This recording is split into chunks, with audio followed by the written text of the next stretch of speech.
बच्चों, मैं अशोक सर आज ऑनलाइन क्लास में कक्षा 4 के लिए रिमझिम किताब से पाठ जैसा सवाल वैसा जवाब का आज मैं 2 भागों में संपूर्ण कहानी का विश्लेषण अर्थात व्याख्या करने जा रहा हूँ, जिसे आप ध्यान से सुनना।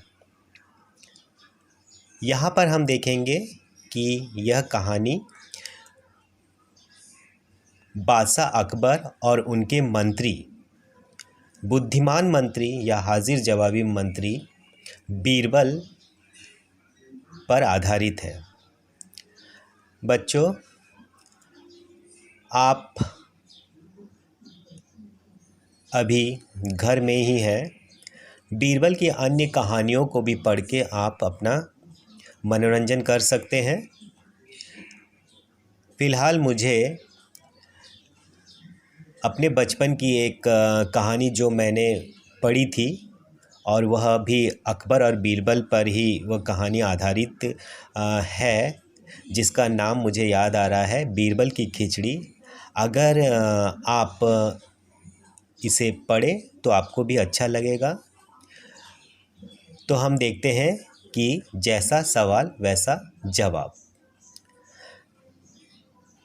बादशाह अकबर अपने मंत्री बीरबल को बहुत पसंद करता था। बीरबल की बुद्धि के आगे बड़े बड़ों की भी कुछ नहीं चल पाती थी। इसी कारण कुछ दरबारी बीरबल से जलते थे। वे बीरबल को मुसीबत में फंसाने के तरीके सोचते रहते थे। हम देखेंगे कि बादशाह अकबर हैं, जिनके दरबार में एक बहुत ही बुद्धिमान मंत्री है जिसका नाम है बीरबल। बीरबल की बुद्धिमानी और उसकी हाजिर जवाबी अर्थात कोई भी सवाल अगर पूछा जाए तो तुरंत उसका सटीक जवाब देने वाले को ही हाजिर जवाबी कहते हैं। तो बीरबल में भी यही गुण थे। तो हम देखेंगे कि इन्हीं गुणों के कारण बादशाह अकबर उसे काफ़ी पसंद करते थे। और इसके विपरीत लोग दरबार में जो अन्य लोग थे वे बीरबल से जलते थे कि राजा मंत्री बीरबल को कुछ अधिक ही पसंद करते हैं। इसलिए वे लोग बीरबल को परेशानियों में, मुसीबतों में उसे नीचा दिखाने के लिए वे विभिन्न तरीके ढूंढते रहते थे। अब हम आगे बढ़ते हैं। अकबर के एक खास दरबारी ख्वाजा सरा को अपनी विद्या और बुद्धि पर बहुत अभिमान था। बीरबल को तो वे अपने सामने निरा बालक और मूर्ख समझते थे, लेकिन अपने ही मानने से तो कुछ होता नहीं। दरबार में बीरबल की ही तूती बोलती और ख्वाजा साहब की बात ऐसी लगती थी जैसे नक्कार खाने में तूती की आवाज़। ख्वाजा साहब की चलती तो वे बीरबल को हिंदुस्तान से निकलवा देते, लेकिन निकलवाते कैसे? अब हम इस पंक्ति की व्याख्या देखते हैं। जो अकबर थे उनके दरबार में एक अन्य दरबारी भी थे जिसका नाम था ख्वाजा सरा, जिसे भी अपनी विद्या और बुद्धि पर अभिमान था, गर्व था, अहंकार था। तो आगे हम देखेंगे कि बीरबल से भी वे जलते थे और बीरबल को वे बेवकूफ़ और ये सोचते थे कि उनके सामने बीरबल कुछ भी नहीं है। परंतु इंसान अगर अपने बारे में यह सोच ले तो वह हमेशा सही होता है, ये ज़रूरी नहीं है। तो ख्वाजा सरा जो अपने मन में ख्याल रखते थे कि वे चालाक है और बीरबल उनके आगे मूर्ख है, तो ऐसे सोचने में यह सच्चाई है या इसमें ही हकीकत है, यह नहीं माना जा सकता है। तो इससे हम देखेंगे कि बीरबल को तो दरबार में ज़्यादातर लोग पसंद करते थे। हाँ, और ख्वाजा साहब जो थे वे, उनका अगर बस चलता तो उन्हें अगर उनकी ख्वाहिश पूछी जाती, ठीक है, तो उनका ख्वाहिश यही होता कि वे बीरबल को उस देश से, हिंदुस्तान से, वहाँ से निकलवा देते, ताकि वे ही अकेले बचते जो बुद्धिमान और चालाक है।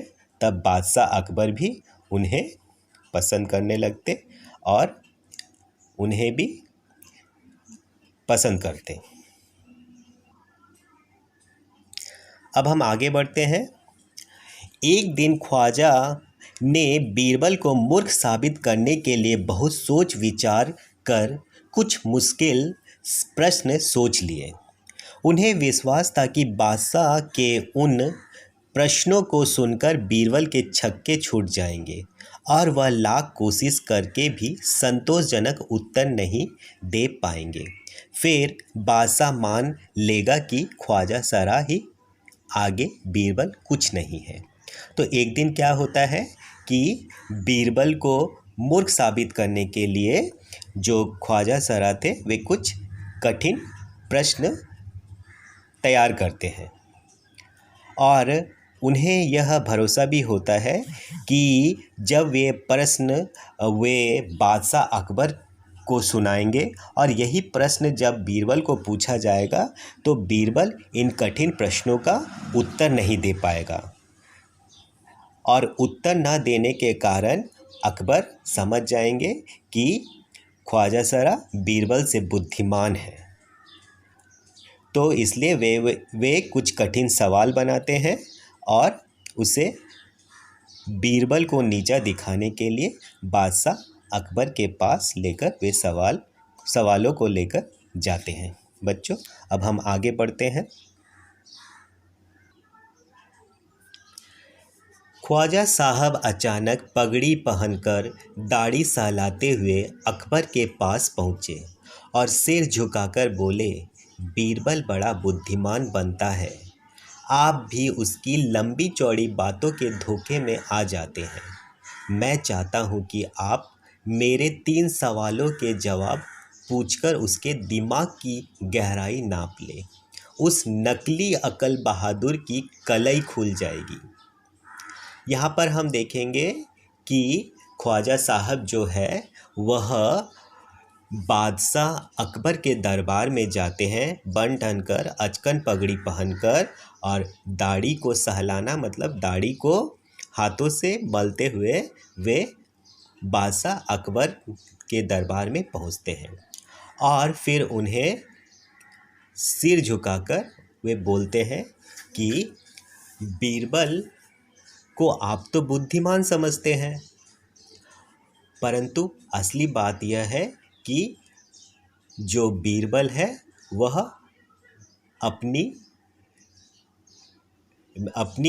जो लंबी चौड़ी बातें अर्थात लोगों को मूर्ख बनाने वाली, लोगों को धोखे देने वाली, लोगों को अपनी बातों से फंसाने वाली बातों को करके वह सभी को धोखे में रखता है। परंतु आज मैं यहाँ उपस्थित हुआ हूँ कुछ 3 सवालों को लेकर।